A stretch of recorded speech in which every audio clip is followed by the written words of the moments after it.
What's going on, everybody? So today we're going to take a look at a bunch of different methods that you can use to make your drums slap even harder than they are right now. So if you're ready for this, let's jump right in.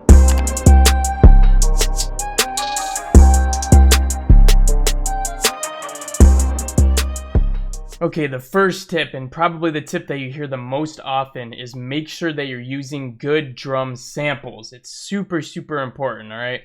So we don't want to use a snare that sounds like crap and that's not going to hit. We want to use something that is guaranteed to hit. Something like this.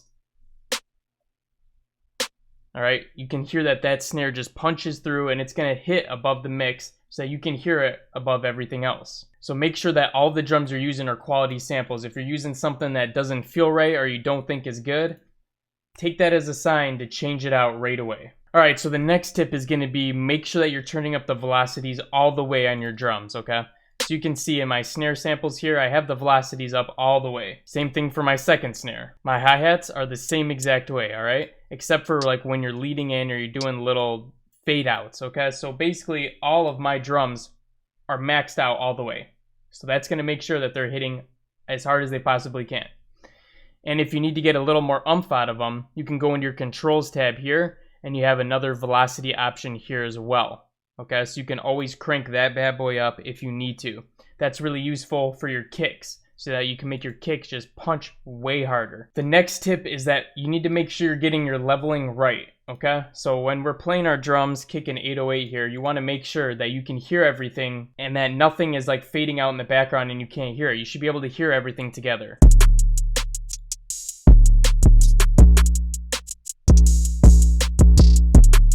And I'll even show you the levels, so you can use the levels that I have right now to get an idea of where to start from, okay?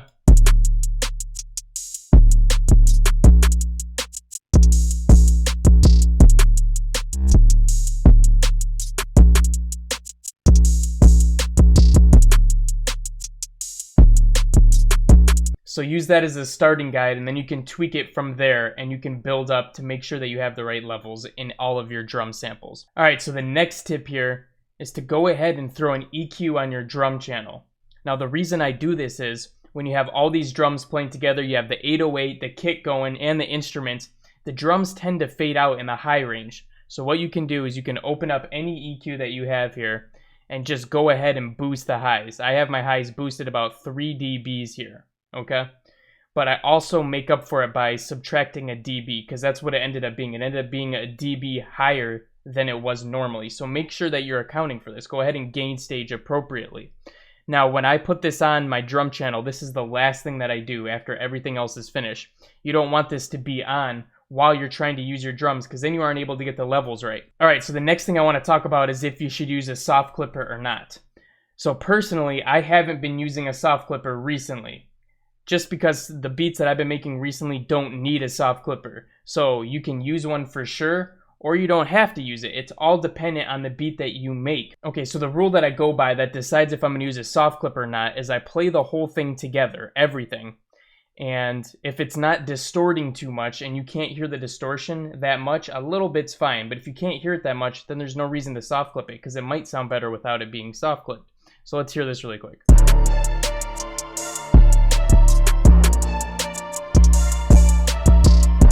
So you can hear that we are going 8 above on the pre-master right now. So we're clipping pretty damn hard, but there isn't any noticeable distortion.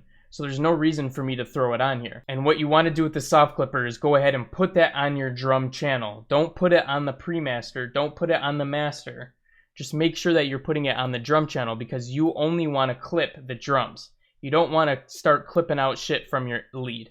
Because when you're clipping the whole master as a unit, it's going to muddy everything up, not just the drums. The next thing is make sure that you're spacing out your drums appropriately. So you can see in my 808 pattern, I have a long gap right here before these next 2 notes come in. Okay, I give a little bit of room for these notes to come in so that it's not just playing all the way through the whole time. Same with my kick. I don't have 1,000 kick notes playing in this MIDI here. I only have the kick coming in twice per 2 bars. Same thing goes for your snare, okay? Snare and off snare, okay? So my snares are playing here and my off snares are playing when the snares aren't playing. Give them room to breathe. Alright guys, the next tip might be an obvious one, but what you need to do is make sure that you're cutting the lows out of your instruments. So as you can see on this instrument, I'm cutting out a lot of the lows, okay? The lows are not needed in your instruments. So depending on what the sound is, so this is the pluck that I have opened here. So if I put the lows back in, you can see it really doesn't add that much to the sound anyway, so there's no reason to have it there. So you just take those lows out, and that gives more room for the kick and 808 to dominate that section of your mix. So next thing I want to talk about is panning your instruments. So what I like to do is keep my kick and my 808 playing dead center in the mix. And since I'm having those play in the center, I don't want everything else to play in the center either. I kind of want to add a little bit of stereo width with my drums. So you can see here that I kind of added a little bit of panning on each one of these instruments. So you can see that the snare is panned a tiny bit to the left. The off snare here is panned even more to the left. My hi-hat panned to the right. And you'll see that this is quite a bit to the right. That's because the hi-hat sample I'm using was actually panned to the left already. So it's just making up for that. So you can see in here, it's not really that much to the right, even though there's a lot going on here. So you have to look at the levels as well. Alright guys, and once you've applied all those tips, you should be having a pretty sound mix. The last thing I want to talk about is getting yourself some flatline headphones or flatline monitors. So what do I mean by flatline? Flatline is basically a flat EQ line. We're not adding any highs, we're not adding any bass. We're hearing the sound exactly as it is. So when you're looking around online to buy it, it'll say flatline in the title or say it in the description, so you'll know exactly what it is. Otherwise, you can look up like top 10 flatline headphones and you'll be able to find a list of them there to choose from. Now the flatline headphones are not adding anything to the highs or the bass. You're able to hear the sound exactly how it is, and that way you're able to dial in the mix as perfectly as you possibly can.